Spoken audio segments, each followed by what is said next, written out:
Unang-una na po ay gusto ko pong magpasalamat sa inyong lahat. Kahapon pa po ay tinitingnan ko na kayo. Lalong-lalo na po yung nanggaling pa sa malalayong lugar. Meron pa po ako nakitang nasa panig ng katandaan, mga lolo at mga lola.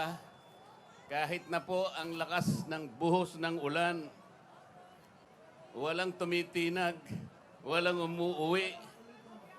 Lalo na kung nagpapahayag po kayo ng ating pagkakaisa. Ang ating hinahanap na katarungan, hinahanap nating katotohanan, transparency, at accountability. Salamat po sa lahat ng mga kapatid sa Iglesia ni Cristo.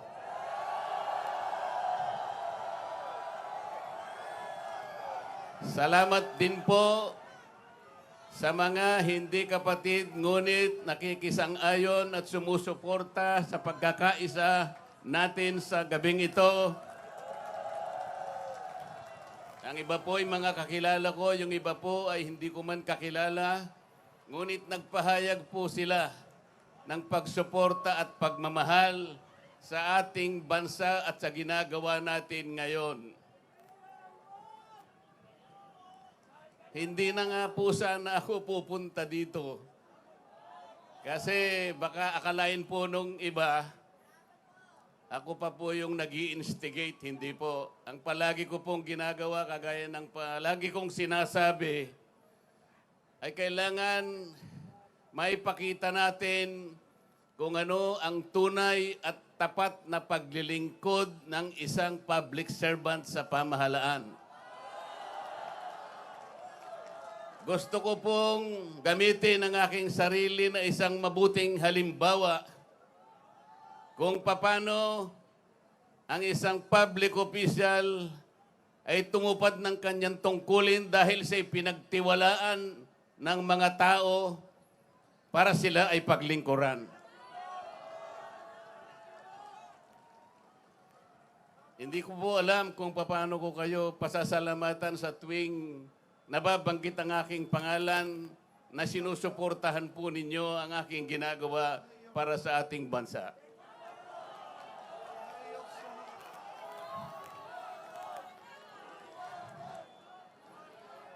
Pangalawang araw na po ito, ngunit hindi ko nakikita sa mukha ninyo ang kapaguran. Hindi ko po alam kung paano ako magpapasalamat sa inyo. Kung magagawa ko lang, napuntahan ko kayong isa-isa para yakapin ko kayo. Gagawin ko po.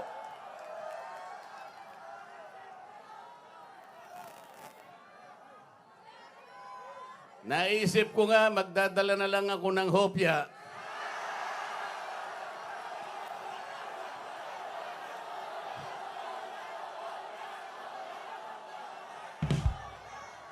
Pero nung makita ko po na napakarami ninyo, kahit 30 pabrika ng hopya, hindi magkakasa sa inyo.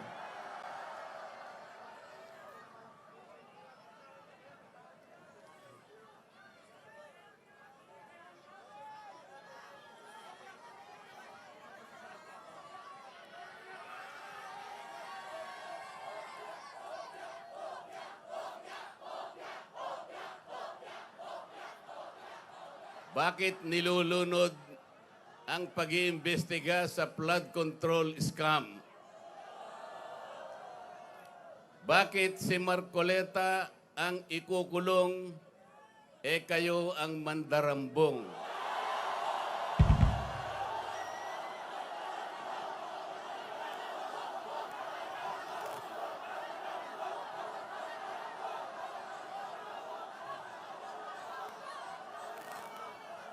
Meron po akong babasahin sa inyo. Alam nyo na po ito, pero kailangan pong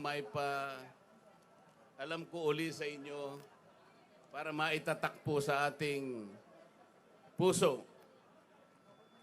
Ang babasahin ko po sa inyo ay yung pambungad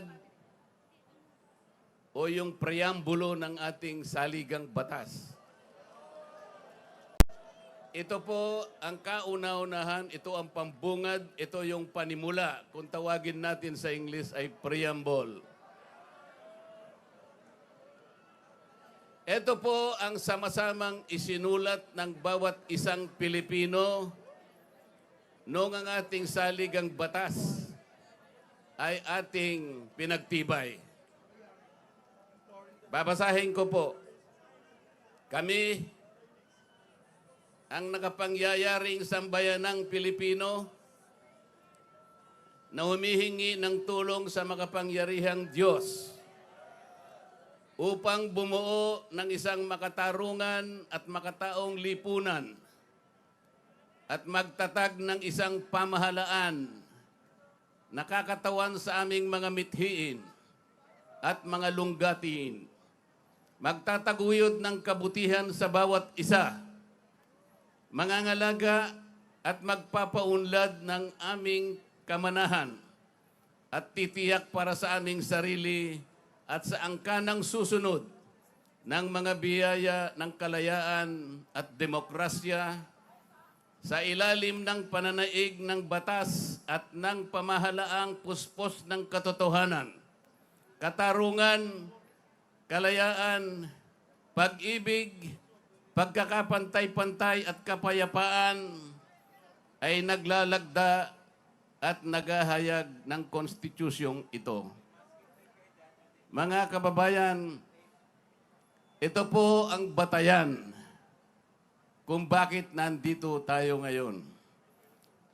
Nais nating ipaalala sa pamahalaan ang ating mga layunin, ang ating mga adhikain, ang ating mga pangarap para sa ating sarili at sa susunod na saling lahi, at ang ating pangarap sa ating pinakamamahal na bansa.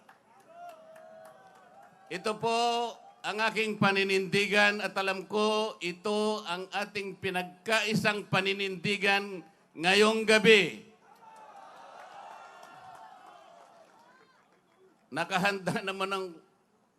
Nakahanda po akong magpakulong. Kung kinakailangang maaresto po ako, wala pong problema. Kung ito po ang kabayarang hinihingi para ipagtanggol ko ang katarungan at ang pambansang kagalingan at ang interes ng mamamayang Pilipino.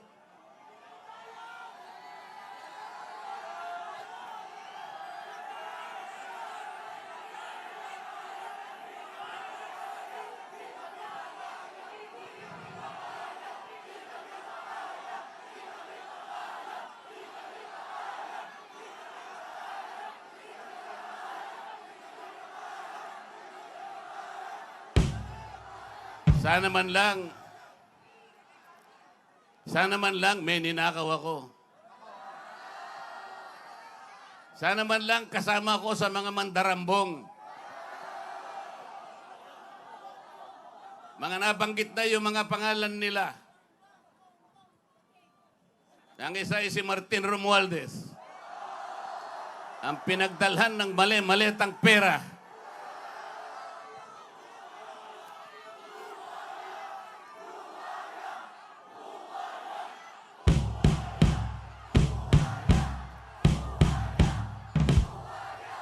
Ako po ang ibinibintang nila sa akin ay salaping pantulong para sa kampanya para ako'y manalong isang senador. Mga kaibigan po na pribado at sarili nilang pera ang kanilang itinulong sa akin, baka sakaling manalo nga po ako at nanalo nga po.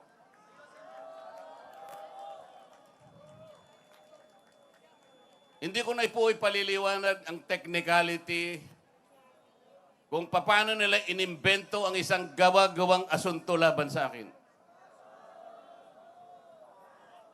Tingnan po ninyo kung sino pa yung nagtatanggol at tumutulong para sa ganon, matukoy natin kung sino ang may kagagawan ng pinakamalawak, pinakagarapal na pandarambong sa kabambayan. siya pa ang inaasunto at siya pa ang pinagbabalakang arestuhin. Hindi ba katungkulan ng ombudsman ang sila ang humanap, umusig, at parusahan ang lahat ng may kagagawan nito? Bakit ang ombudsman ang nagagalit sa akin? Hindi ba dapat tulungan pa nila ako? Sapagkat iisa ang layunin namin. Ginawa po nilang politika ang lahat ng ito. Ang mga asunto po na sinampa laban sa akin ay nagsasaysay ng kwarta. Pero hindi nagbabanggit ng korupsyon. Nagsasaysay ng halaga, ngunit hindi binabanggit ng ill-gotten wealth. Ipinipilit na iugnay ang public office, ngunit walang binabanggit na abuse of public office. Naglulubid ng mga chismis, ngunit walang ebidensya. Naglulubid ng naratibong pampolitika, ngunit walang binabanggit na elemento o sangkap sa mga krimen na kanilang gawa-gawa. Yun po ang nakapagbibigay po ng malaking kalapastanganan sa ilalim po ng mga batas na umiiral sa ating bansa. Hindi ba sinabi natin, bawal ang bend the law?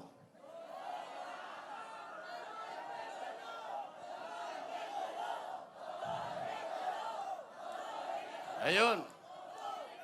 Don't bend the law.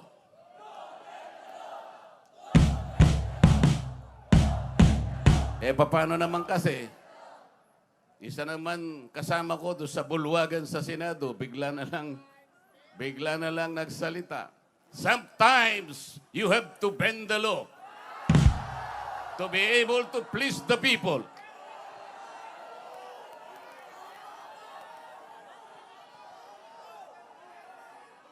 Sumagot naman yung kausap. Sumagot yung kausap. Tinanong kasi siya kung tama yung sinasabi.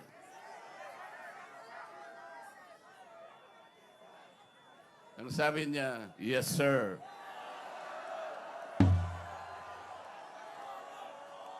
Mga kababayan, uulitin ko po ang aking pagsaludo sa inyo. Ang aking paggalang, ang aking pagpapasalamat sa ipinakita ninyong pagsuporta at pagmamahal sa akin at sa mga bagay na ipinaglalaban nating lahat. Ang katarungan, ang katotohanan, ang pananagutan, at ang katarungan. Huwag po tayong mag-iwahiwalay. Ang sabi nga natin, we are one. We are one. We are one. Maraming salamat po sa inyong lahat.